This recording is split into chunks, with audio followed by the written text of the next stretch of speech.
Kieran Review, print speaking to the blind, celebrating 40 years of audio newspaper production.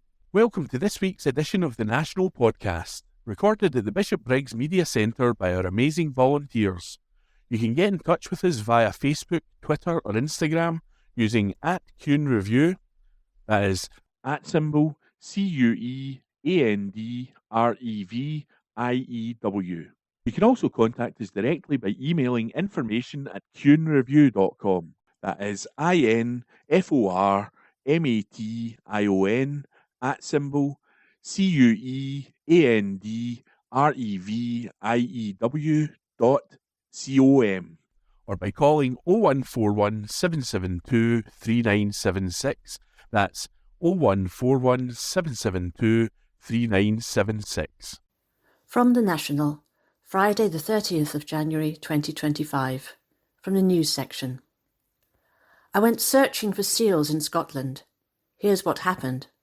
Article written by Manon Mussio. When I arrived in Scotland, my skin still soaked from the sun and my suitcases overflowing with French food, my bucket list was full of clichés. Climbing Arthur's Seat, visiting Edinburgh Castle, and spotting a seal. 3 years later, only one of those goals remained, the seal.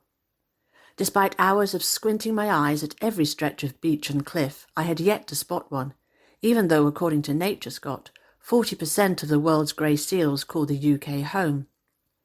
To locals, my determination may seem eccentric, but as an animal lover, seals represent the holy grail of Scottish wildlife. Then, I learned that St Abb's Head, a favourite nature reserve of mine, becomes a haven for grey seals giving birth each autumn. Despite the bitter November cold, I pulled on my bright yellow boots and set off.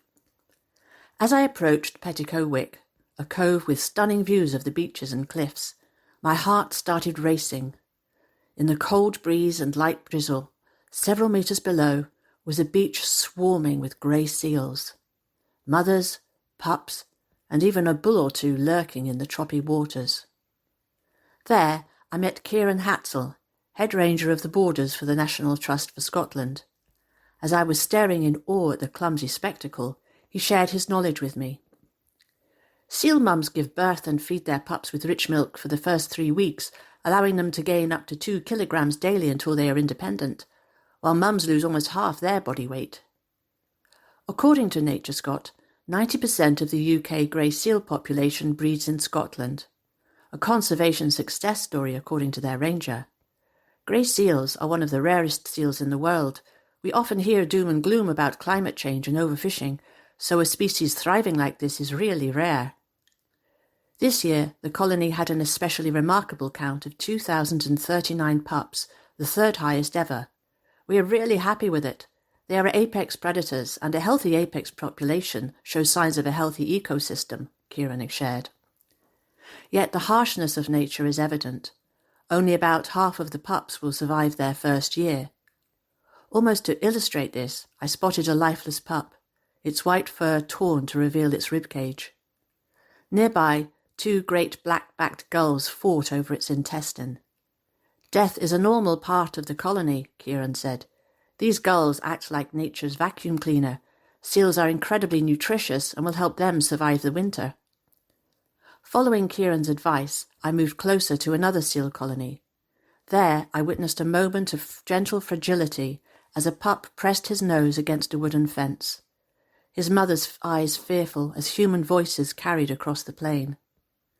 Kieran shared horror stories of people trying to rescue a pup by putting it in a bag, likely causing its abandonment.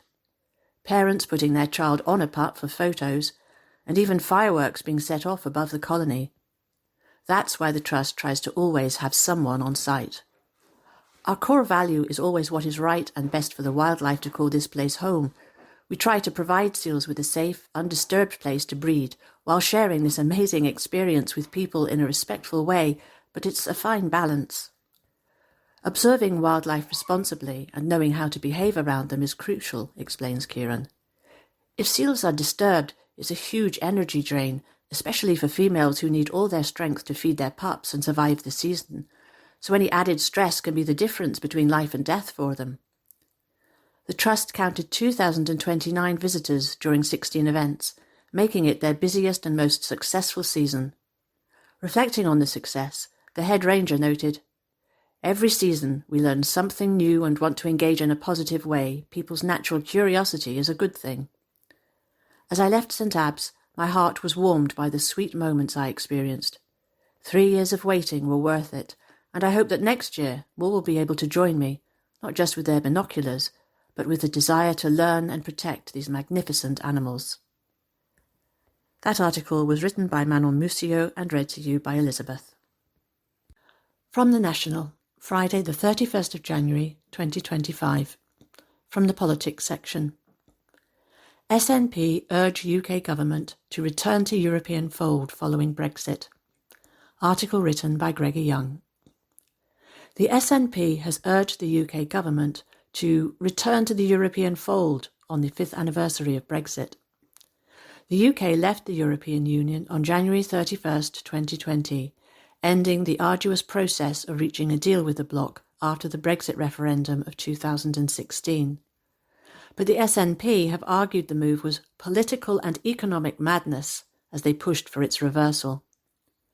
Research commissioned by the party from the House of Commons Library suggested the UK's cumulative GDP since 2019 had grown slower than the 27 countries in the EU, 3.4% compared to 5.3%, although the figures from the research shows the UK's GDP growing faster after the pandemic than the bloc. The value of exports to the EU have dropped from £216 billion in 2019 to £187 billion, while imports fell from £309 billion to £301 billion. The SNP's European spokesman, Stephen Gethin, said, "For 5 years, Westminster's deliberate and damaging denial of Brexit has hit people in the pocket, hurt our businesses, and harmed our relationship with our nearest neighbours. It was political and economic madness 5 years ago, and its damage is deepening by the day. It was a decision Scotland never voted for, but we have been left paying the price at a cost of billions of pounds in lost trade, investment and growth every single year. Sir Keir Starmer has spent an awful lot of time talking about a reset with our EU partners, but the reality is that the only reset which will work is to, at the very least, rejoin the EU single market and the customs union. Instead of sticking their heads firmly in the sand for another 5 years, it's time for the Labour government to recognise that this is the only route to recovery and the only economic escape from broken Brexit Britain. 5 years on, it's time to end the isolationism and return to the European fold." Gethin's comments came as Scottish Lib Dem leader Alex Cole-Hamilton urged the UK government to seek a customs deal with the EU. "We cannot just sit by and watch the damage wreaked by Brexit go from bad to worse," he said. "The UK must be far more positive, ambitious and urgent in building back ties with our closest trading partners. A customs union deal presents a key opportunity to turbocharge the economy. It's why my party want to see the government negotiating one in the course of the next 5 years." Speaking on Thursday, the Prime Minister's official spokesman said, "The government's approach to working with the EU is to strengthen our ties on security and defence, improve the relationship on trade and investment, and work with the EU to identify areas which are in the UK's national interest. You can see through the work we've done so far, working towards a security partnership, committing to 6 monthly foreign policy dialogues, that we're taking an approach that supports our ambition to deliver greater safety, security and prosperity across the UK." That article was written by Gregor Young and read to you by Elizabeth. From the National, Friday the 31st of January 2025, from the Culture section. Spectacular weapons return to Orkney after 318 years. Article written by Gregor Young. Spectacular treasures awarded to an Arcadian naval officer for his actions during an 18th century siege have returned to Orkney after his family gifted them to the islands. Captain James Moody of Melsetter-on-Hoy was presented with the items by Archduke Charles of Austria, the future Emperor Charles VI, in 1707, following the siege of Denia in Spain during the War of the Spanish Succession. Moody's intervention in the 27-day siege resulted in the 9,000 French troops who were surrounding the city being forced back with heavy losses. The collection, known as the Moody Treasures, includes 3 aesthetically stunning Ottoman weapons: a scimitar, curved sword and scabbard, a mace and a dagger with sheath, all of which date from the 1660s. It is thought the highly decorated weapons were left behind in Austria and the Balkans by retreating Ottoman armies in the late 17th and early 18th centuries. The collection also includes an autographed letter from the Archduke commending Moody to British monarch Queen Anne for his actions in the Archduke's home city, and a portrait of the Orcadian believed to have been painted by Thomas Murray. Following a naval career that spanned 5 decades, during which he reached the rank of Commodore, Moody retired to Melsetter House on Hoy. It was there he became embroiled in a family feud with Sir James Stewart from Bury, whose Jacobite tendencies pitted him against the Hanoverian supporting veteran. At around 2 p.m. on October 26, 1725, Captain Moody was shot in the chest at close range on Broad Street in Kirkwall while on his way to renew his appointment as Justice of the Peace. It is thought he had ignored warnings the Stuarts were out for revenge for a punishment he had dispensed to a Stuart who had trespassed and shot wildfowl on his land. The 80-year-old died from his wounds in the days after the attack. The Moody treasures were taken to South Africa when Benjamin Moody emigrated there in 1817 after selling Melsetter, and after a spell back in the UK, they ended up in South Africa with General Graham Moody.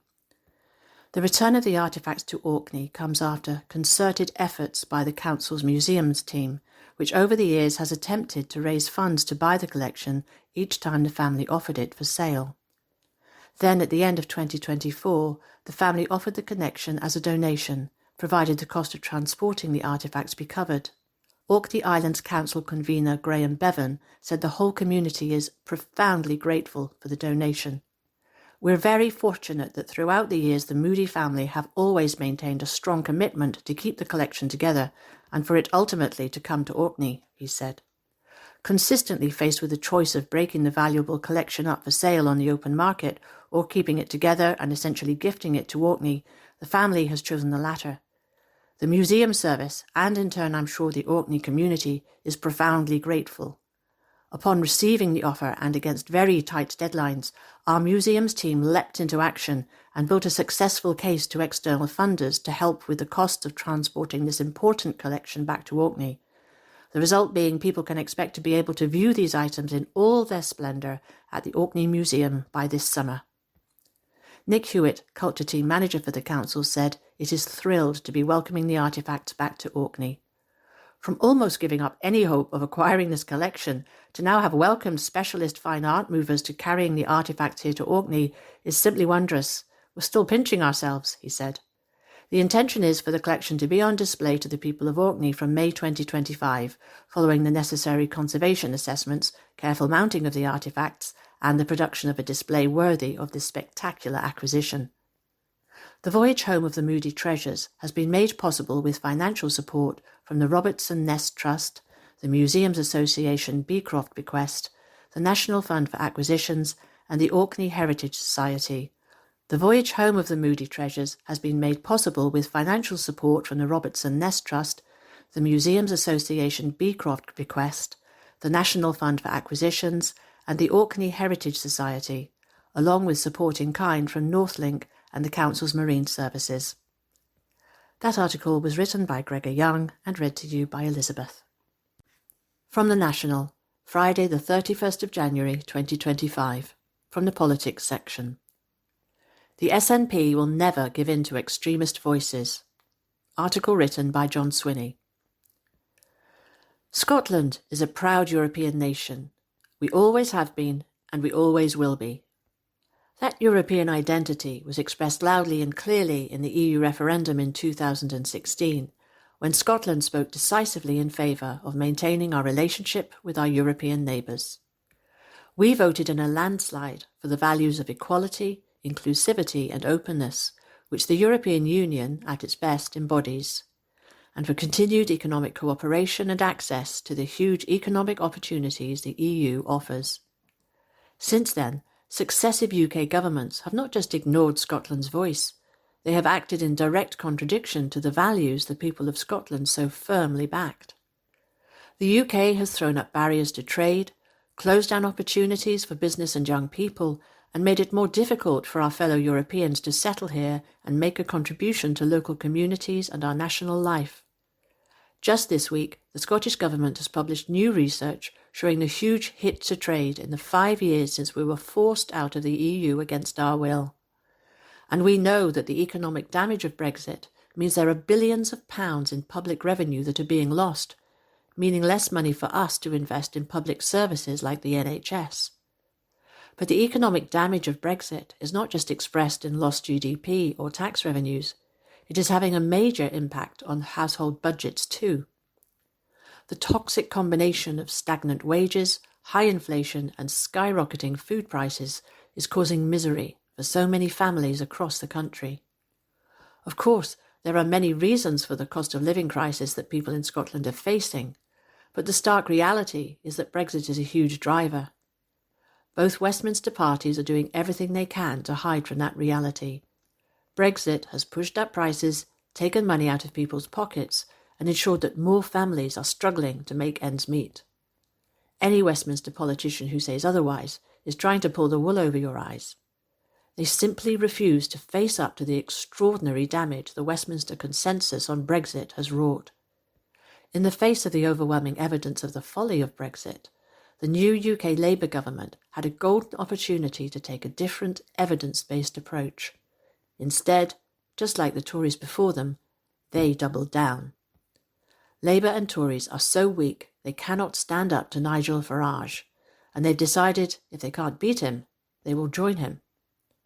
My pledge to the people of Scotland is that the SNP will never give in to these extremist voices.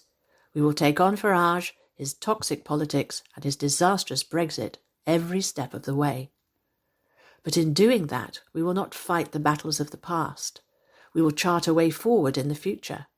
Simply, Remain is the past, rejoin is Scotland's future. Crucially, that means rejoining as a full independent member state in our own right for the very first time. For Ireland, it was the golden combination of independence and membership of the EU that drove their economic takeoff. Every single day, therefore, that we spend outside the European Union makes the rejoin argument for us. Every business losing out on opportunity and denied access to the European market.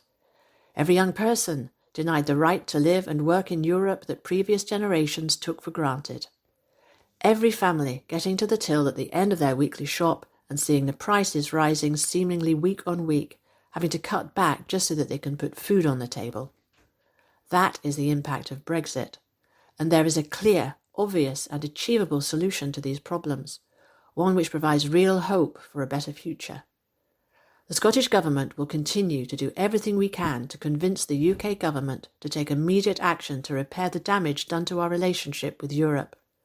But all the signals so far are that Farage is continuing to be the puppet master of Westminster politics as Labour and the Tories drift ever further to the right. So if UK politics cannot be drawn towards that mainstream position, it will be clearer than ever to the people of Scotland that our future lies as an independent, equal member of the European Union. And the longer that UK politics shifts towards Farage, the stronger will be the arguments for that better future as an independent European nation-state. That article was written by John Swinney and read to you by Elizabeth. From the National, Sunday, 2nd of February 2025, from the news section. Police Scotland indicates Operation Branchform investigation has ended. This article has been written by Xander Illiards. Police Scotland's Operation Branchform investigation into the SNP's finances has concluded, an updated statement from the force has indicated. In September last year, the police handed an advice and guidance report to prosecutors in the Crown Office. Confirming this, the force said it had presented the findings of the investigation so far to the Crown Office and Procurator Fiscal Service, italics added. This comment was repeated to media through the tail end of 2024 but has now been updated. The Police Scotland line since January 2025 has been on August 9, 2024, we presented the findings of the investigation to the Crown Office and Procurator Fiscal Service (COPFS). The removal of two keywords so far imply that the police investigation into the SNP has come to an end, leading Scottish Defence KC Thomas Leonard Ross told the Sunday National. I think that's a reasonable inference that the police take the view that they have passed over the entire product of the investigation to the Crown Office, he said. I think that's the message they're communicating. SNP MSP James Dornan called for clarity from law enforcement.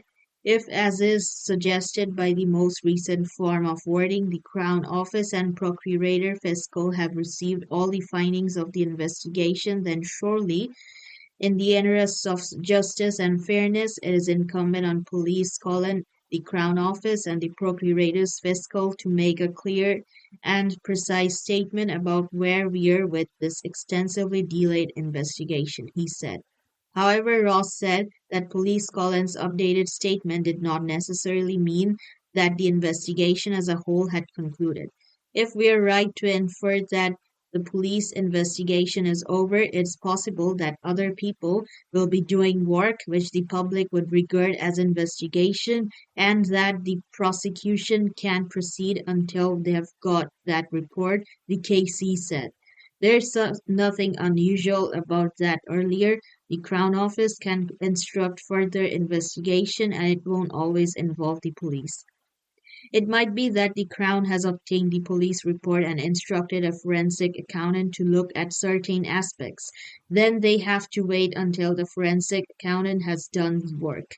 Last week, the Crown Office said there was an ongoing investigation being handled by professional prosecutors from COPFS and independent counsel.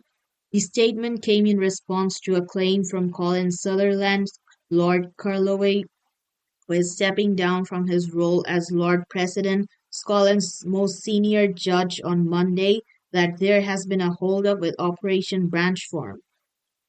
The police investigation officially began in July 2021 following a complaint in March that year about what had happened to some £600,000 million raised by the party for a second independence referendum campaign. Amid the probe, former First Minister Nicola Sturgeon and former SNP Treasurer Colin Beattie were both arrested, questioned and released without charge. Peter Murrell, the former SNP chief executive and Sturgeon's former husband, was charged in connection with embezzlement in April 2024. Asked if the intense media interest and political nature of the probe may be prompting the Crown Office to move more carefully and therefore more slowly, Ross said, well, there's certainly no evidence that it's motivated them to speed things up. However, the KC said he had wondered about Carloway's intervention. I wondered about that word, hold up, he said. That suggests that nothing's happening. A hold up means you have been stopped, doesn't it?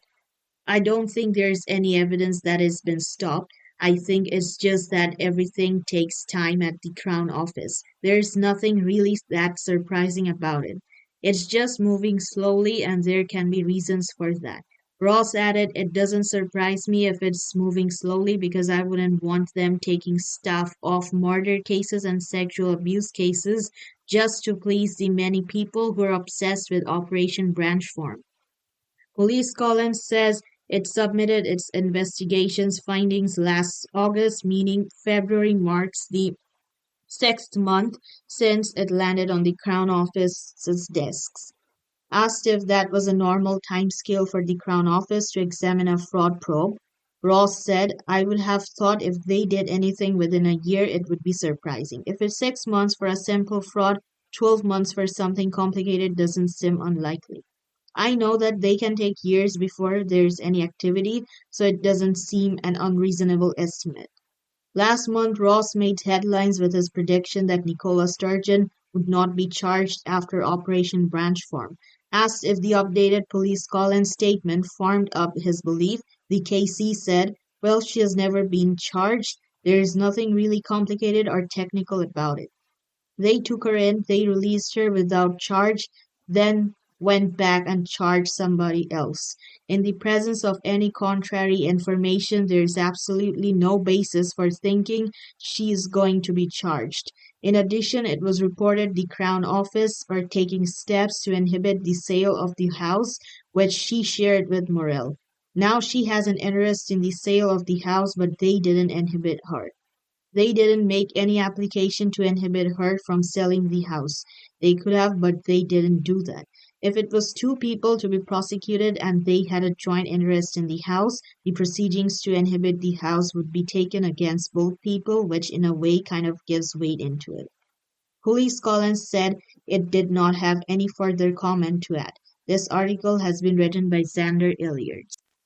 From the National, Sunday, 2nd of February 2025, from the news section. Scotland should roll out red carpet for Donald Trump, says Thomas Kerr. This article has been written by Steph Braun. A Scottish Reform councillor has said the country should be rolling out the red carpet for Donald Trump, who he believes to be the most pro-UK president there has been. Thomas Kerr, who recently defected to Nigel Farage's party from the Conservatives, told the BBC Scotland Sunday show that First Minister John Swinney should be inviting Trump over as quickly as possible as he tried to argue a strong relationship with America create Brexit opportunities. It comes after Trump's former close aide Anthony Scaramucci warned last month the president doesn't give a shit about Scotland. In a conversation about the impacts of Brexit with Martin Geisler, Kerr said, despite being a Remainer during the 2016 referendum, his view on the matter had changed. He then went on to talk about opportunities he felt there were for the UK outside of the EU, in which he heaped praise on Trump. Kerr said, there's a big world out there outside of the EU. That's the problem for generations this country has fallen into is we just believe the EU exists. There's a big world out there we can try and tap into, places like America. We now have the most pro-UK president in Donald Trump. Sounding surprised at Kerr's description of the president, Geisler asked him how he knew he was the most pro-UK president. You can see that in how he speaks about the country, how he speaks about the UK, how he speaks about Scotland. Kerr went on. Donald Trump's own parents, his own mother was from Scotland. We should be rolling out the red carpet welcoming him in. We have got a government here in Scotland instead that refuses to do that. Geisler then pointed out the First Minister has said on several occasions he is willing to engage with Trump and had a cordial conversation with him. Kerr then said that was not enough and Trump should be invited over to Scotland. We should have him over. We should be trying to include that as much and as quickly as possible, he said. I suspect there will be loads of SNP MSPs who will be tweeting furiously to try and make sure they have called Donald Trump everything left, right, and center. It's about trying to make sure we have a big world out there and Brexit opportunities exist. Reform UK described Kerr's switch to the party last month as a significant moment in Scotland's political landscape. His comments about Trump diametrically opposed those of Scaramucci, former White House communications director, who told the Hollywood Sources podcast Trump would start shedding on Scotland if Swinney and the SNP government attract his attention. Trump's mother, Marianne McLeod, was born in Lewis, and it has been suggested that the connection could be leveraged to Scotland's advantage, the Scottish Secretary Ian Murray saying last week that Trump has a deep affection for the country. Swinney has said he has absolutely no alternative but to engage with Trump's administration, adding, "That's exactly what I'll do." Scaramucci has said that it would be best to remain off the US president's radar. He wants his golf course to do well and he loves the fact that his mother's Scottish, but he honestly doesn't give a shit, he said. This article has been written by Steph Braun. From the National, Sunday, 2nd of February 2025, from the news section. SNP to remain biggest Scottish party as Labour support implodes, poll says. This article has been written by Steph Braun. The SNP would be the biggest party at Holyrood at the next election and support for Labour would have imploded, new analysis of polling has suggested. A poll carried out for the Herald by Find Out Now put support for the SNP at 31% on the constituency vote and 25% on the list vote. It put Labour's constituency vote at 19% and their list vote at 15%, while the Lib Dems were at 10% and 13% respectively, as were the Scottish Greens. The poll put the Scottish Tories at 12% on the constituency vote and 13% on the list, while Reform were at 13% on the constituency and 11% on the list. Alba were at 2% in the constituency vote and 7% on the list. It comes after a poll by Survation last month also predicted the SNP to remain the largest party at Holyrood, with Reform UK fracturing the Unionist vote. Analysis of this latest poll by expert John Curtis suggested the SNP would win 51 seats, down from 64 at the 2021 election, while Labour would win 16, down 6.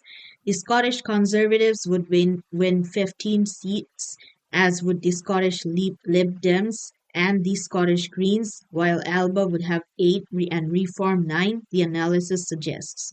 There would be 74 MSPs from pro-independence parties, which would mean a pro-independence majority at Holyrood.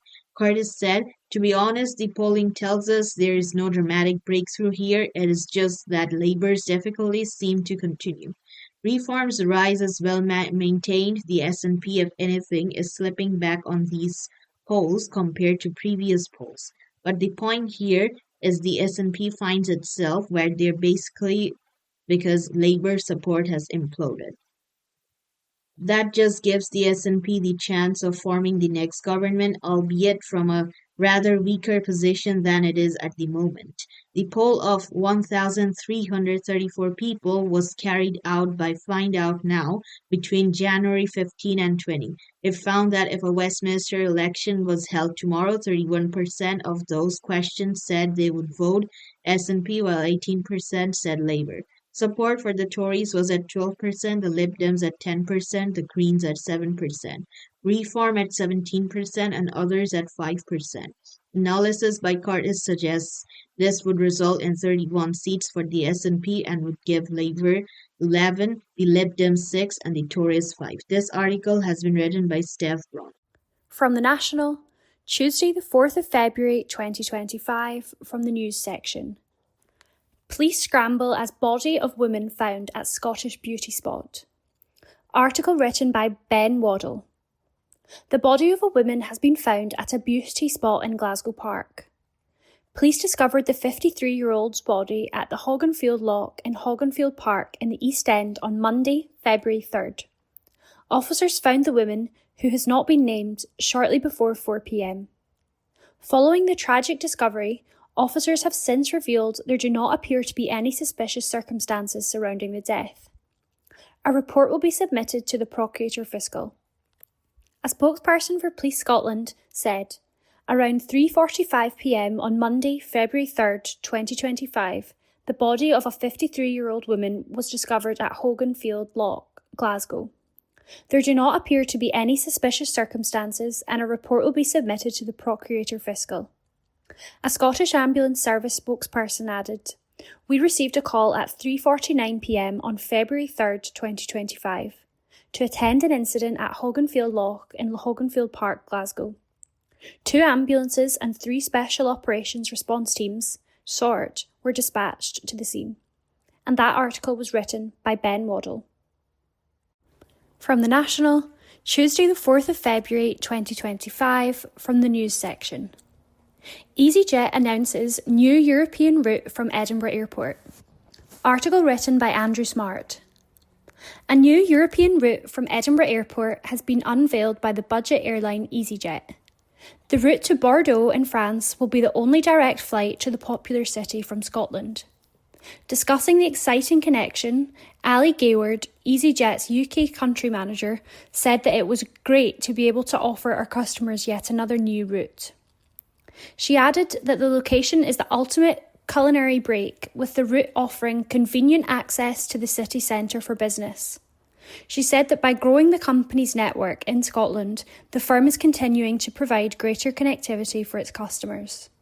Kate Sherry, Chief Commercial Officer at Edinburgh Airport, said it was fantastic to see the number of flights from Edinburgh grow. She said she's sure these new flights to Bordeaux will go down a treat with passengers. Flights to Bordeaux are scheduled to take off from June 26, 2025, with passengers able to choose from Thursdays and Sundays. The French city is said to be famous for its beautiful stone facades and fine wines. Bordeaux is also said to attract visitors with its dynamic urban environment, its delicious gastronomy and lively cultural scene. And that article was written by Andrew Smart. From The National, Tuesday the 4th of February 2025, from the Politics section. Holyrood Committee backs Outdoors Education Bill. Article written by Laura Pollock. A Holyrood committee has narrowly backed a bill that aims to ensure all school children can benefit from outdoors education, with MSPs stating there are challenges over how this would be funded. Members of the Scottish Parliament's Education, Children and Young People Committee estimated it could cost between £24.3 million and £40.6 million in the first year alone if proposals from Tory MSP Liz Smith were passed.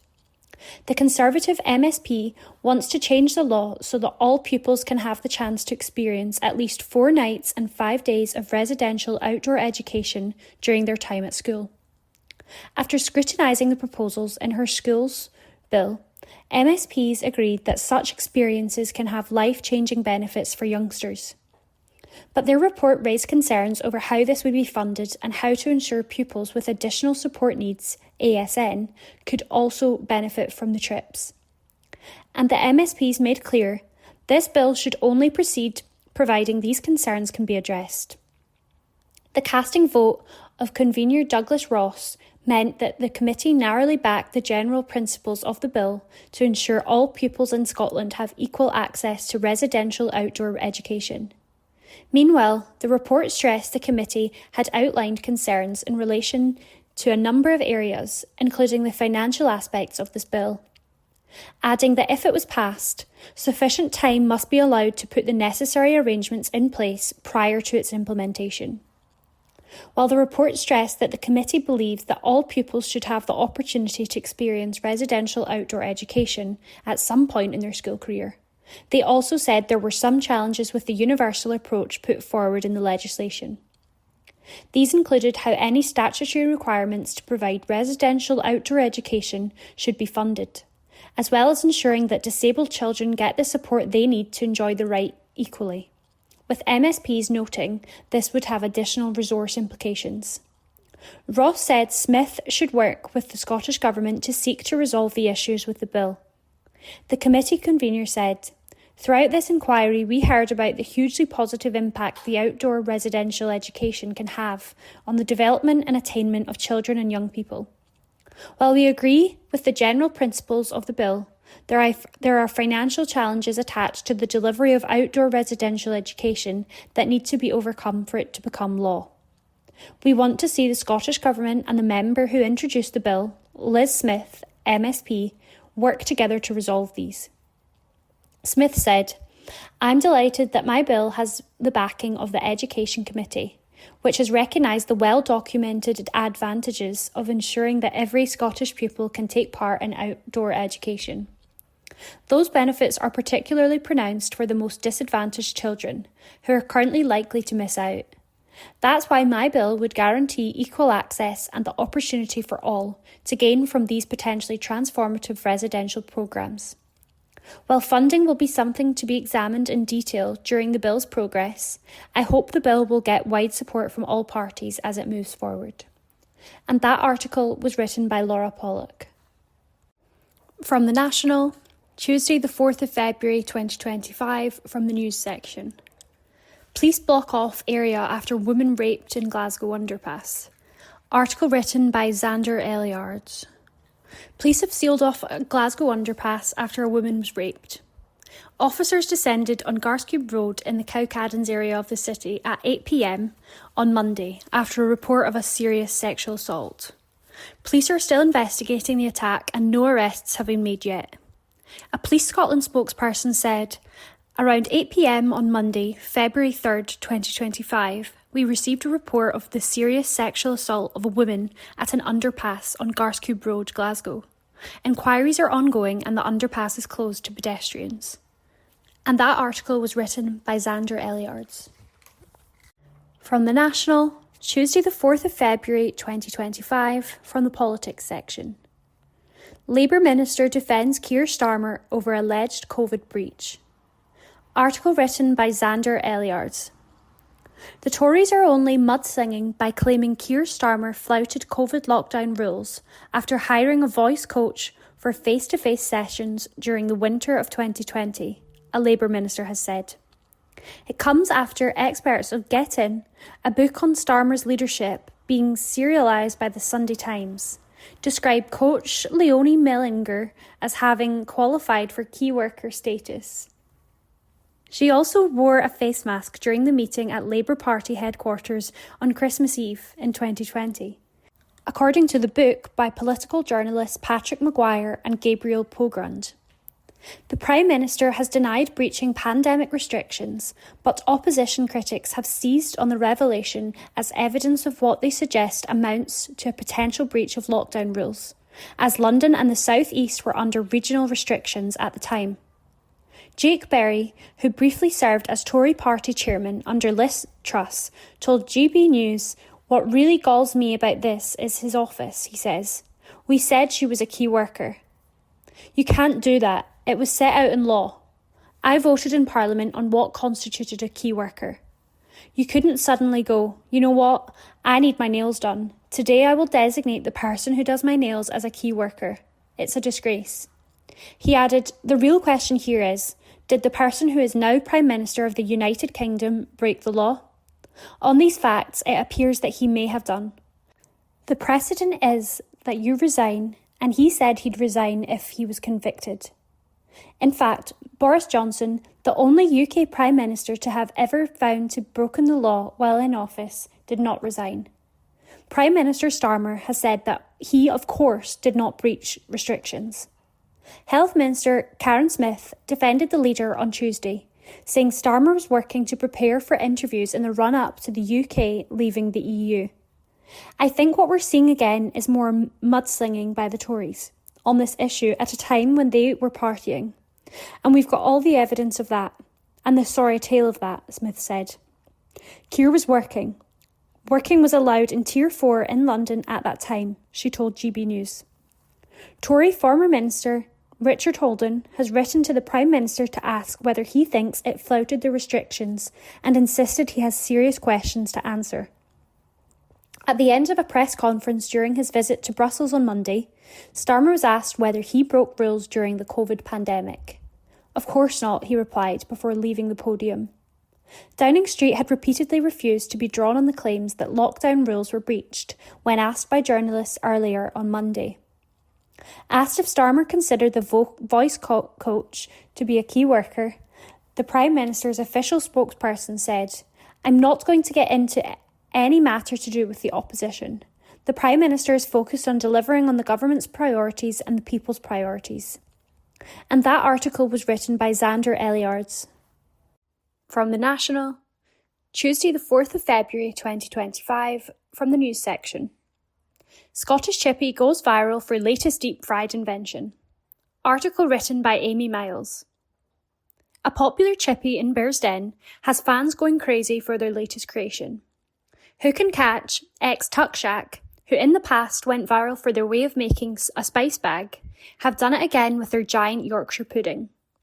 Located on Mulgai Road in Bearsden, the Sunday roast staple is filled with crispy battered sausage, chips, melted cheese and gravy, all of which is then deep fried. The dish comes with its own indulgence warning for tasters to proceed cautiously.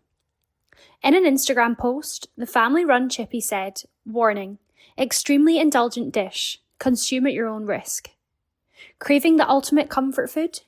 Brace yourself for our latest creation, giant Yorkshire pudding. Loaded with crispy battered sausage, golden chips, melted cheese and drenched in rich gravy, all fried to absolute perfection. This indulgent feast is not for the faint-hearted. Please enjoy responsibly and be mindful of your own dietary requirements. Take my money, one user wrote in response. And that article was written by Amy Miles.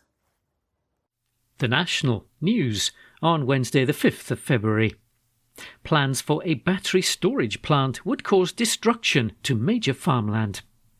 An article written by Paul Kelly. A go-ahead for a battery storage plant in Berwickshire's major agricultural district would contribute to its destruction, councillors have agreed. Scottish Borders Council has had to consider a number of battery energy storage system planning bids over recent months. When members of the Council's Planning and Building Standards Committee met on Monday, they supported a recommendation to object to the construction and operation of a storage scheme on farmland at Pittlesheugh Farm, about a mile north of Eccles. The site is on an area known as the Merse, comprising the pastoral lands between the River Tweed to the south and the hill country of Lammermuir. The development, Kellomain's battery storage system, has been designed to deliver up to 400 megawatts of power. Applicant, the Energy Workshop, says it would supply electricity to the national grid during times of peak power demand and support other low-carbon and renewable projects to help ensure that the UK meets its net zero targets. But the majority of members, with the exception of Jedburgh and District Councillor Sandy Scott, agreed to object to the proposal over the loss of prime agricultural land. Mid-Berwickshire SNP Councillor Donald Moffat said, "This is basically visual vandalism in an area of the Merse, which is very nice for people to look at when they're passing through, but for people living there it has a detrimental impact if you have too many of these things in one area." Conservative councillor Neil Richards for Hoyk and Denholm said, "Having been on the site visit last week, I hadn't realised what a marvellous spectacle Berwickshire is, and the Merse is a historic piece of land, and we're in danger of letting the vandals get at it." Councillor Marshall Douglas, the SNP councillor for Tweedale East, added, "It's a total destruction of a beautiful area of the Borders, and any benefits from these storage units would not outweigh the impact they would have." The Scottish Government will have the final say on the application. An article written by Paul Kelly. The National News on Wednesday the 5th of February. Glasgow teachers vote overwhelmingly for strike action. An article written by Amy Miles. Teachers in Glasgow have voted overwhelmingly in favour of strike action. The action is in response to Glasgow City Council's ongoing programme of education cuts, which have already led to a significant reduction in teacher numbers. The statutory industrial action ballot was organised by the Educational Institute of Scotland, or EIS, the country's largest teaching union. The ballot closed on Tuesday, and 95% of those who voted backed the strike. The EIS has informed Glasgow City Council of the ballot result and plans to call its members out on strike unless the programme of cuts is stopped and reversed. This comes after the council proposed a 10% cut to Glasgow's teaching staff. Andrea Bradley, the EIS General Secretary, said, "This is an outstanding ballot result, through which our members in Glasgow have sent a very clear message to Glasgow City Council that they must stop and reverse their programme of damaging education cuts. The impact of the cuts is already being felt in schools across Glasgow, within the region of 300 teaching posts having been removed already by the council. This is having a profoundly negative impact on the operation of Glasgow schools, a detrimental impact on the educational experiences of pupils across the city, some of whom are the most socio-economically deprived in Scotland, and is compounding what can only be described as crisis levels of teacher workload." According to Ms Bradley, Glasgow City Council needs to abandon its damaging cuts and recommit to collaborating with teachers and teaching unions to provide the best possible education provision for the city's young people. She added, "In a city that faces significant problems with deprivation, with a large number of young people struggling with poverty-related disadvantage, it's a disgrace that the council continues to push ahead with plans that will further slash the teacher workforce and damage the learning experience of pupils in Glasgow schools. This ballot result should encourage the council to give serious pause for thought." EIS Glasgow Local Association Secretary Jane Gow praised the teachers for their willingness to protect Glasgow's education system. She said, "Our members in Glasgow have demonstrated through this ballot result that they are willing to fight to protect education in Glasgow. The teachers in our schools know very well the impact that these cuts are having on learning and teaching, and they've shown that they are willing to take strike action to force the council into a reversal. The 10% cut to Glasgow's teaching staff, as proposed by the council, will be hugely damaging to young people's education and will also pile even more workload onto already overburdened school staff. I'd like to thank every member who took the time to vote in this hugely important ballot and for delivering a very clear message to Glasgow City Council to stop these cuts. With a 5.5% increase in the Glasgow Council budget this year and with a cap on council tax increases lifted, the council now has the financial wherewithal to stop the cuts and to instead invest in the education of our young people. Glasgow City Council must now end its programme of cuts and quickly, or Glasgow's teachers will take strike action to defend the quality of education in our schools." An article written by Amy Miles. The National Politics on Wednesday the 5th of February.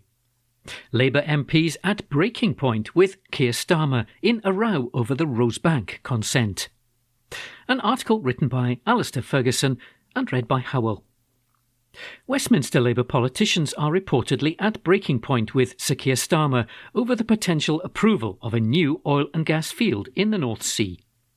The Prime Minister is facing a growing internal backlash from MPs after Treasury sources indicated that the Chancellor, Rachel Reeves, is likely to give her backing for the proposed Rosebank development. MPs have reportedly called for Mr Starmer to reiterate his own commitments to no further oil and gas licences.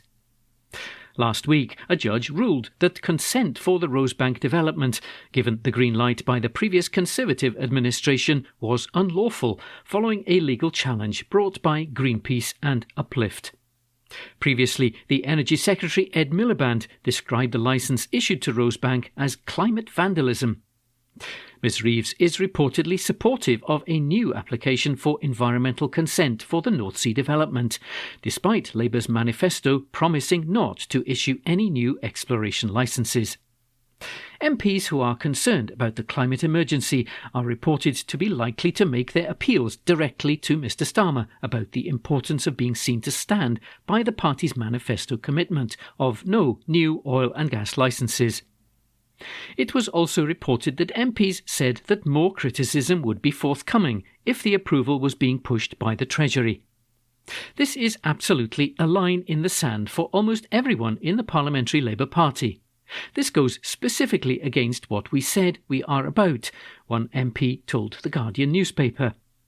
Another said this would be a breaking point for a lot of us. A third said, "We have to send a signal to workers, not just oil giants, that we know what energy transition really means. If we don't build up domestic supply chains and manufacturing for renewables, oil workers will have nowhere to go. They won't thank us for that." A fourth Labour MP said it was important to make the case that new oil fields should not be seen as an automatic growth advantage. They said you're banking on what could potentially very quickly become stranded assets, and the profits go to private companies, but it's the public sector that will end up clearing up the mess. That's not a good investment, and I think that there are some of my colleagues that sort of think that all growth is good, and that's actually economically illiterate. The new intake are very clear. If Trump is closing his door on green investment, we should be opening the door to green investment. The Americans are going to miss out. We don't want to. The backlash against the proposed Rosebank development would be much, much bigger than on Heathrow, another MP told the paper. It says a worrying thing about our political strategy, they said. There was a quite clear line on all of this stuff, and then if you get panicked by a couple of headlines in the Daily Mail, then that as a narrative feels a bit worrying. Another MP agreed, saying they can hold the line that you can make electric planes, but digging up a ton of oil really isn't anything other than environmental vandalism. Rosebank is fundamentally a disaster. An article written by Alistair Ferguson. This is a column taken from the opinion pages of The National, published on Wednesday, the 5th of February. It's written by Caitlin Logan. Why are political leaders still on X if they reject Elon Musk's politics? A couple of years ago, within a matter of weeks, I was surprised to hear from two different organizations working with children and young people in Scotland that Elon Musk was highly popular among this cohort. Asked for suggestions for the future of Scotland, the children had excitedly agreed, put Elon Musk in charge. As a super-rich man with a futuristic car company and plans underway to take human beings to live on Mars, Mr. Musk's appeal to the youthful imagination is understandable, if a little unsettling, to those of us who have been aware of his politics for some time. The more one pays attention to Mr. Musk, the clearer it becomes that cultivating this sort of appeal, particularly among the younger generations, is a central tenet of his ego-feeding, power-growing strategy. When Mr. Musk bought Twitter in late 2022, his chaotic and dictatorial approach to managing the company and his decision to rebrand it as X, in line with his SpaceX brand, seemed absurd to many of us. To his fans, it only underlined his coolness.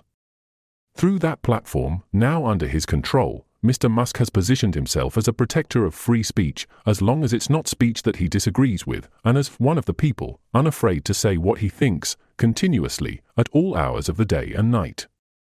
Those who failed to recognize just how dangerous this could be were perhaps not attuned to the very specific online culture that Mr. Musk embodies, one defined by provocation for its own sake, irony that may or may not be irony at all, and anger at the kinds of social progress that leave men and boys like Mr. Musk feeling like they've lost out on a birthright. Lo and behold, in between posting memes and inflated video game statistics, the world's richest man has succeeded in spreading chaos, carnage, and conspiracy theories across the social media platform most widely used by news outlets, governments, and political leaders. For many, the site has become all but unusable, as posts are flooded with replies from bots, while the most toxic content is boosted by the algorithm. This is trolling with a billionaire's budget, and the real-world impacts of these tactics are only just beginning to be felt. Why, then, are Scotland's political leaders and institutions still using the platform? After all, they are the ones with the power to set an example for the rest of us, and many of them are, thankfully, decrying Mr. Musk's hateful politics. Are they truly naive as to the correlation between trusted voices using his platform and his continued amplification? At this point, the reasons to leave X are overwhelming. It is no longer possible to reasonably deny that Mr. Musk has become an extreme right-wing political actor. In the US, he donated nearly $300 million to Donald Trump's election campaign, while using his X account to spread fear-mongering misinformation about illegal immigration, population decline and trans people, while vowing to destroy the woke mind virus. Appointed to head up Trump's Department of Government Efficiency, Mr. Musk took center stage at the president's inauguration last month, and I'm sure we've all seen images of the two Nazi salutes he gave, which he later denied, saying the "everyone is Hitler" attack is so tired. Within a week, Mr. Musk was speaking via video link to a rally of AfD, the far-right German party, which is definitely something that someone who doesn't want people to think they're a Nazi would do. During his address, Mr. Musk described the AfD as the best hope for Germany's fight for a great future, said that it was important not to lose German culture in some sort of multiculturalism that dilutes everything, and argued that there is too much focus on past guilt in Germany. Now he's been accused by US Democrats of spearheading a coup because of his non-congressionally approved overreach in federal government as part of his new role. Every one of Scotland's political party leaders is still using X, as is the Scottish Government, Scottish Parliament, and many departments and committees within those. Each of those could be sending a strong message right now by boycotting the platform, the message that Scotland rejects Nazism, oligarchy, and all efforts to drag us into a dark and dangerous past.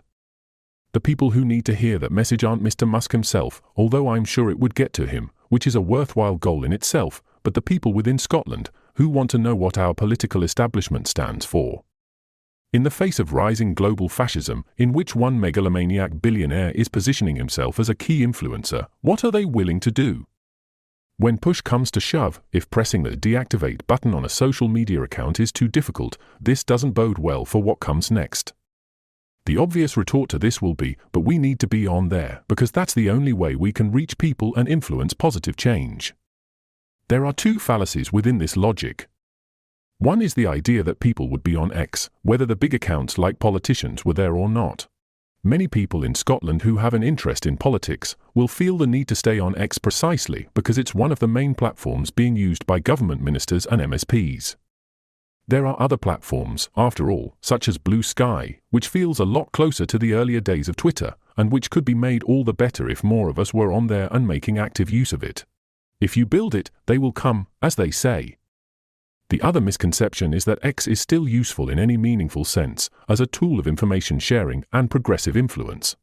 In reality, it's systematically working against those aims. To give an example close to home, Politico reported last week on new research from Cavendish Consulting, which found that, between the general election and January the 28th this year, each post from a Reform MP has gained an average of 6,300 impressions, compared to just 500 for most other MPs. The X algorithm is now actively and blatantly favouring the extreme right and Mr. Musk's personal and political allies. Meanwhile, Reform were the top choice for UK voters in a YouGov poll for the first time this week. What happens on X is having tangible impacts out in the real world, which makes it a frightening tool of political interference in its own right. There is no X over here and Musk over there. X is a political tool which belongs to Mr. Musk. At this point, seeking to use it to subvert his aims makes you nothing more than a useful idiot, boosting his profile, his ego, and his agenda. Right now, the official X account of First Minister John Swinney has 113,200 followers. That's a lot of followers to lose, one might say. I would say that's a lot of people to give one less reason to stay on a website that seeks to manipulate their democratic choices through disinformation. The world is in a moment of crisis, a tipping point from which matters could get so much worse. If we have any chance of turning the tide, we first have to understand what it is we're up against, and then we have to act. Leaving X is a small part of this, but it's also an essential one. An opinion article written by Caitlin Logan. The National Politics on Wednesday the 5th of February. Polling giant YouGov puts Reform UK in the lead for the first time. An article written by James Walker. A major polling company has put Reform UK in the lead for the first time.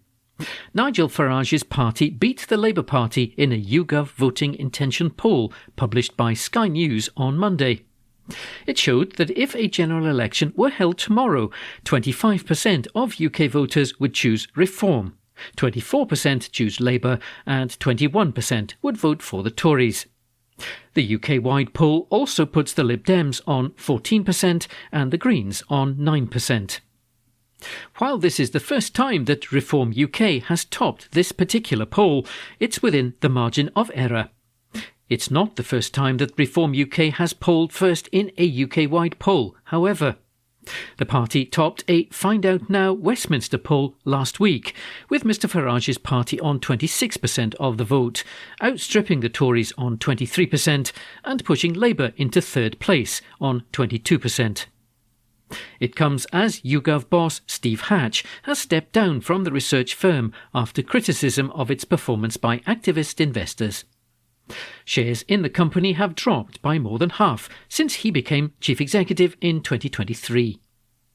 The London-listed company, which is well known for its political polling, said Mr Hatch has left the company with immediate effect and will be replaced by current chairman and previous chief executive Stefan Shakespeare on an interim basis.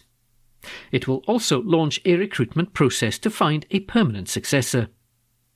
Mr Hatch's exit comes after activist shareholder Gatemore Capital wrote to the firm's board last month calling for him to be replaced.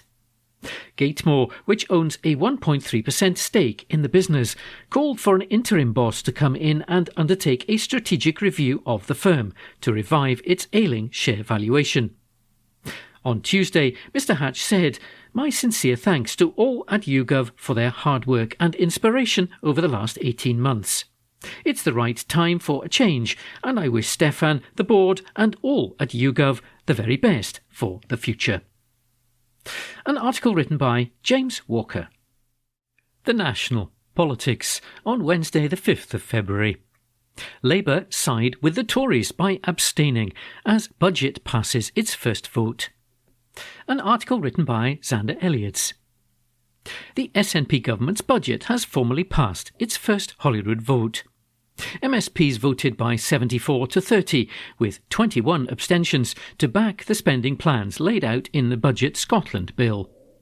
The Greens and the Liberal Democrats had agreed to back the budget after winning concessions from the Scottish Government last month. Scottish Labour had made clear their intention to abstain earlier in January, meaning that the bill was all but certain to pass.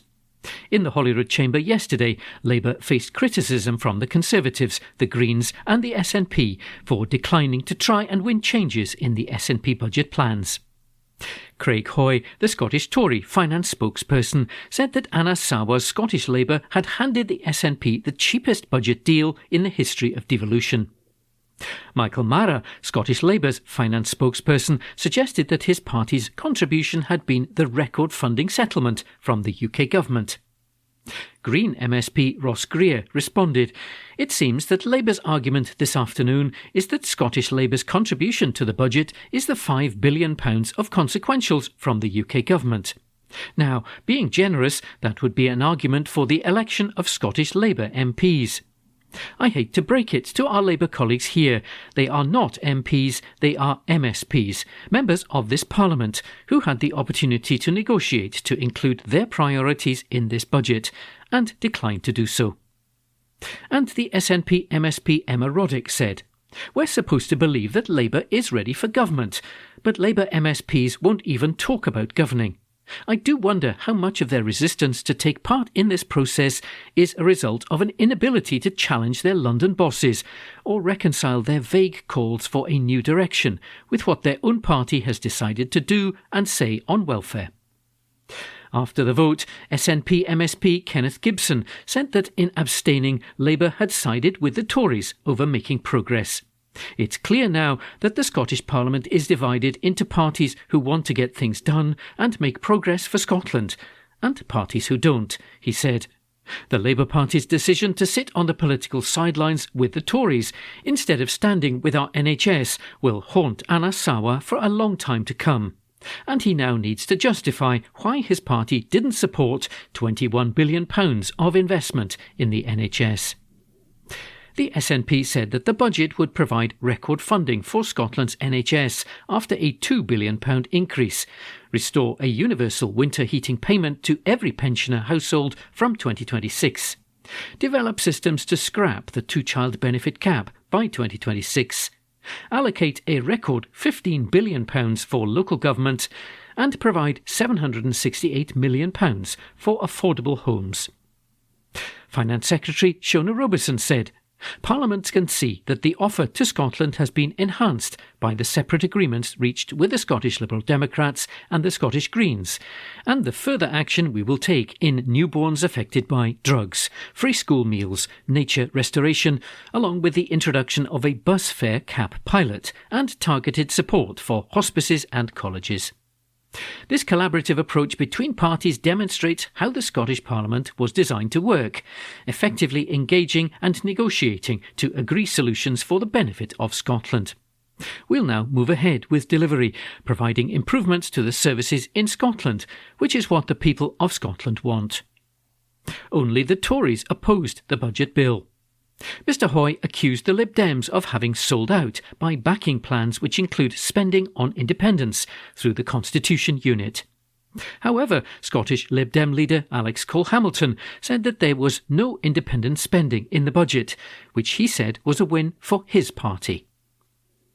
An article written by Sander Elliots. The National News on Wednesday the 5th of February. Whisky giant says that US tariffs could mean a £161 million profits blow. An article written by James Walker. Johnny Walker and Guinness maker Diageo has warned that US President Donald Trump's proposed tariffs could deal a $200 million or £161 million blow to profits, as it yesterday scrapped a key sales target because of growing uncertainty linked to the tariffs, as well as volatile consumer demand. Diageo, which also makes Gordon's Gin and Baileys, said it's talking to the US government over upcoming tariff policies, which could impact its sales recovery. Over the weekend, the Trump administration confirmed plans to introduce 25% tariffs on imports from Canada and Mexico, although the start of these has been delayed by a month. The drinks firm said that the taxes, which will particularly hit its tequila and Canadian whisky products, add further complexity to its ability to predict future trading. Around 45% of the group's US sales are imports from Canada and Mexico, according to bosses.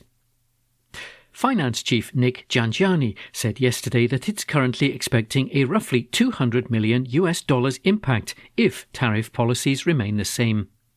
He told reporters that the firm has plans in place to mitigate around 40% of these, which could see the company increase its inventory in the US before the tariffs are introduced. But the FTSE 100 firm removed its medium-term guidance, predicting organic net sales growth between 5% and 7%, blaming economic and political uncertainty amid the backdrop of tariffs. It came as the London-based company revealed that net sales dipped by 0.6% to $10.9 billion for the 6 months to December the 31st, as an increase in organic sales was dragged back by unfavourable currency exchange rates. Reported operating profit declined 4.9% for the period. In Great Britain, the group's sales grew by 2% as it was buoyed by soaring demand for Guinness, despite temporary supply constraints in recent months. British pubs reported shortages of Guinness over the Christmas period as they were unable to secure enough of the beer to meet high demand.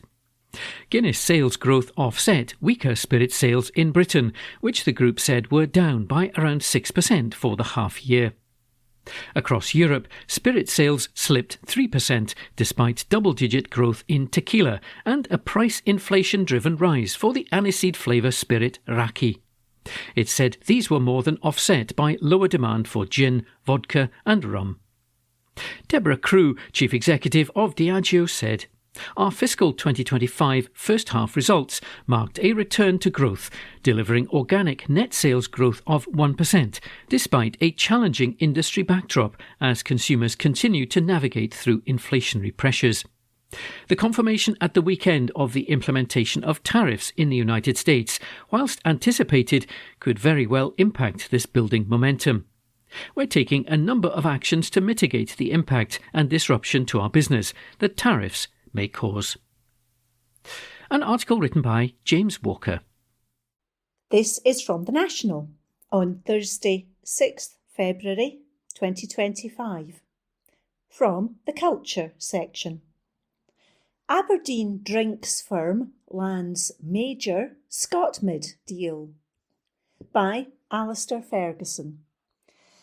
An Aberdeen drinks firm has secured a major deal with a popular supermarket chain.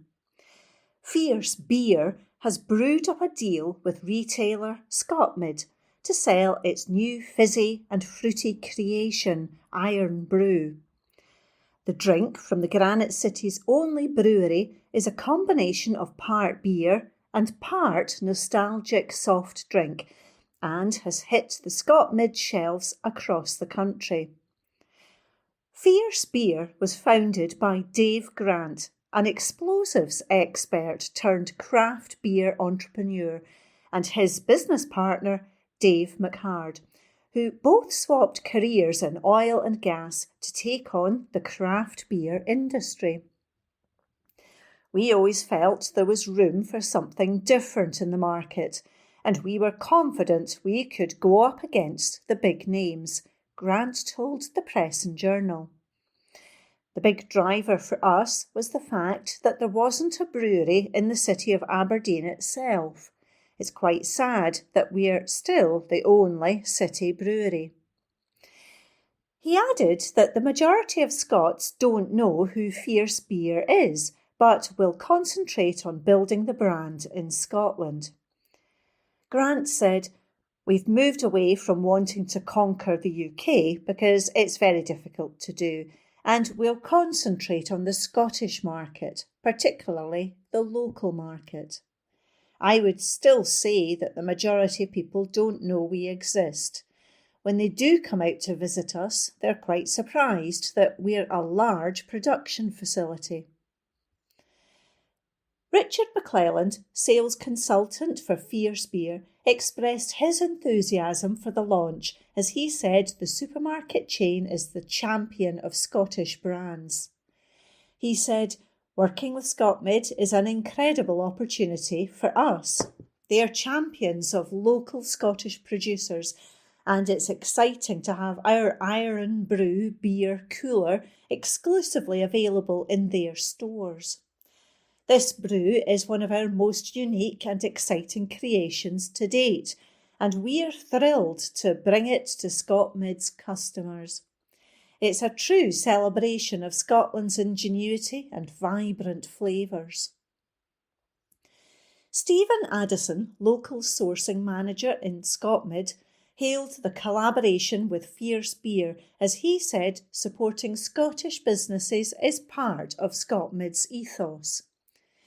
He said, "We're delighted to welcome Fierce Beer's Iron Brew beer cooler to our shelves. The imagination and innovation behind the product perfectly reflect the spirit of our Scottish favourites competition. Supporting local businesses is central to ScotMid's ethos, and we are proud to offer this exclusive product to our customers. This collaboration is a toast to Scottish creativity and innovation. Whether you're a craft beer enthusiast, a lover of iconic Scottish flavours, or simply curious about this groundbreaking concoction, one thing is certain: this is a Scottish favourite you won't want to miss." That article was by Alistair Ferguson. The National, Friday the 6th of February 2025, from the news section. Chris McElhenney suspended from Alba for gross misconduct by Alistair Ferguson. Alba Party's General Secretary Chris McElhenney has reportedly been suspended from his role for gross misconduct. McElhenney was reportedly suspended on February the 2nd and is currently not the party's General Secretary. The former councillor was suspended for gross misconduct, including giving the false and unsupported impression that the Alba Party supported the Scottish Conservatives' views that asylum seekers in Scotland should not be given free bus passes, according to the Scotsman. His suspension was also reportedly due to issuing a press release supporting Donald Trump if it meant bringing an economic boost to Scotland. According to the Scotsman, Alba's National Executive Committee said he had injured the party's reputation and that he was initially suspended for a week on January the 1st after being accused of disobeying direct orders from the party's leadership.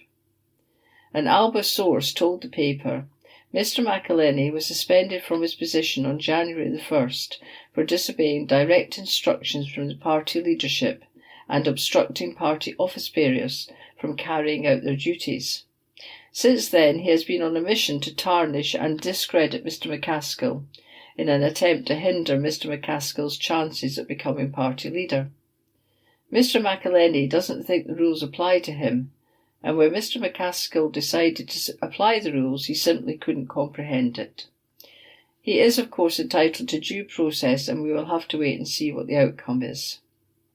On January the 2nd, McElhenney announced he was stepping down from the role of General Secretary so that Alex Salmond's successor would be free to run the party differently from the former First Minister if they wish.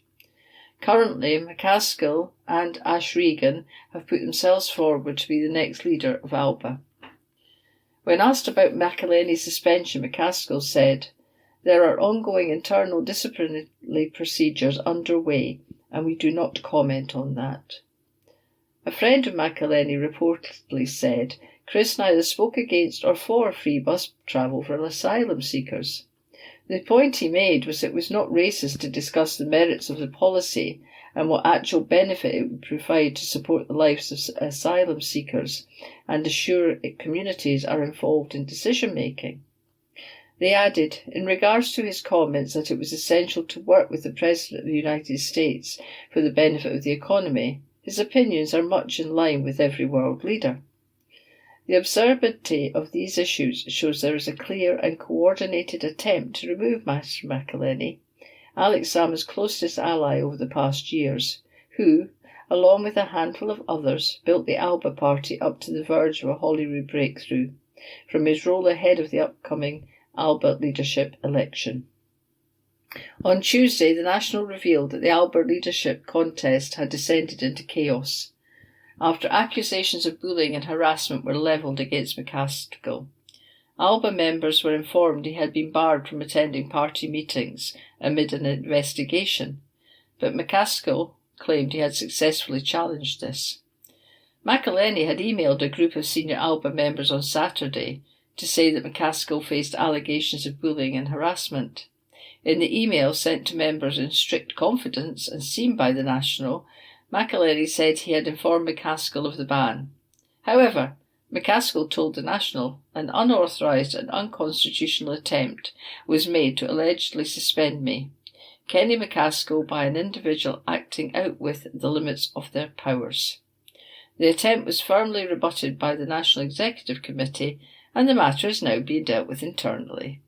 It is not appropriate for me to comment on internal disciplinary matters. The National, Thursday the 30th of January, from the news section. Concerns for Scots with Learning Disabilities in Institutions by Laura Pollock. A report from Scotland's Human Rights Watchdog has raised concerns that people with learning disabilities and autism are still being held in institutions in breach of their rights. The Scottish Human Rights Commission found in a review that the Scottish Government had made little progress in its plans to reduce delayed discharge and provide care closer to home for people with disabilities and complex needs. The Scottish Government's Coming Home Implementation Plan, published in 2022, committed to moving people out of hospitals to independent living by March 2024. And to prevent new unnecessary admissions for anything other than medical need. The Commission said it found evidence of direct violations of Article 19 of the United Nations Convention on the Rights of Persons with Disabilities during the review. In a new report, the Commission also raised concerns about the potential violation of the European Convention on Human Rights Obligations, enshrined in the Human Rights Act 1998. Professor Angela O'Hagan, chairwoman of the Commission, said, "Every person has the right to live independently, but for some people with learning disabilities and autistic people in Scotland, the choices that allow them to live in their community are not available. Instead, they may be moved far from home to receive the support or be admitted to hospital, and it can take a long time for people to get out of hospital again. We have explored what actions have been taken under the Scottish Government's Coming Home Implementation Plan in detail, examining and measuring action and the lack of action through the lens of human rights standards. It is troubling to find such little progress has been made, and that clear failures to uphold human rights continue.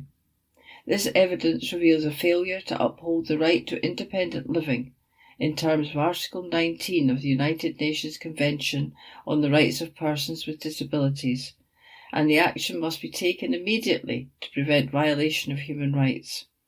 We will continue to monitor this situation and use our limited powers to push for change, including encouraging government and public authorities to urgently act." O'Hagan added, "Our findings and approach have been guided by people with direct experience.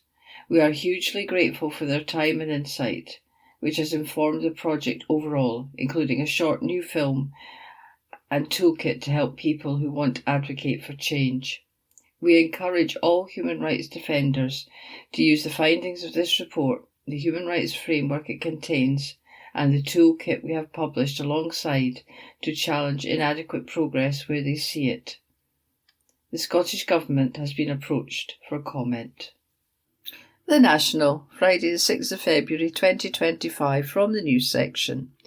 Peter Mandelson tells journalists to F-off for asking about Jeffrey Epstein links, by Xander Elliards. Labour grandee Peter Mandelson told the journalist to F-off when he was asked about his links to disgraced paedophile financier Jeffrey Epstein. Mandelson, Keir Starmer's choice to serve as ambassador to Donald Trump's US administration, is known to have had a relationship with Epstein, who in 2008 was placed on the US sex offenders list for assaulting a 14-year-old girl. However, emails reported last week, released due to a Financial Conduct Authority tribunal case, suggest that Mandelson kept in touch with Epstein until at least 2012. In an email sent from the paedophile to then JP Morgan chief exec Jess Staley in May 2012, Epstein wrote, "Peter Mandelson here at 5, staying a couple of days." Staley replied, "If I get back in time, I will swing by." Mandelson forwarded a separate email to Epstein in August 2012, leading to media reports last week that the Labour peer had been in contact with the paedophile until at least that date. The Times reported that emails from Epstein had further suggested that Mandelson previously stayed at his house in Manhattan in 2009, while the financier was serving jail time for procuring a child for prostitution.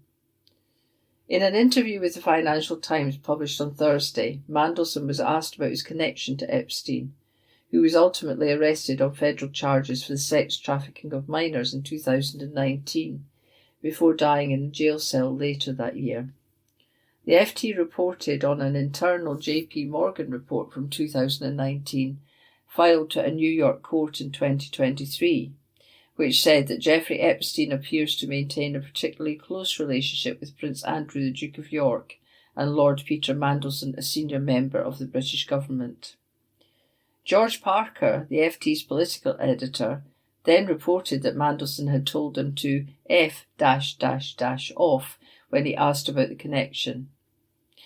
"We are on our way north on a high-speed Avanti train when I asked Mandelson about his relationship with Epstein," Parker wrote.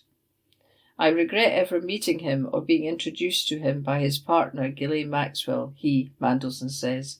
"I regret even more the hurt he caused to many young women." An icy chill descends in carriage. "I'm not going to go into this. It's an FT obsession, and frankly we can all F-off, okay?"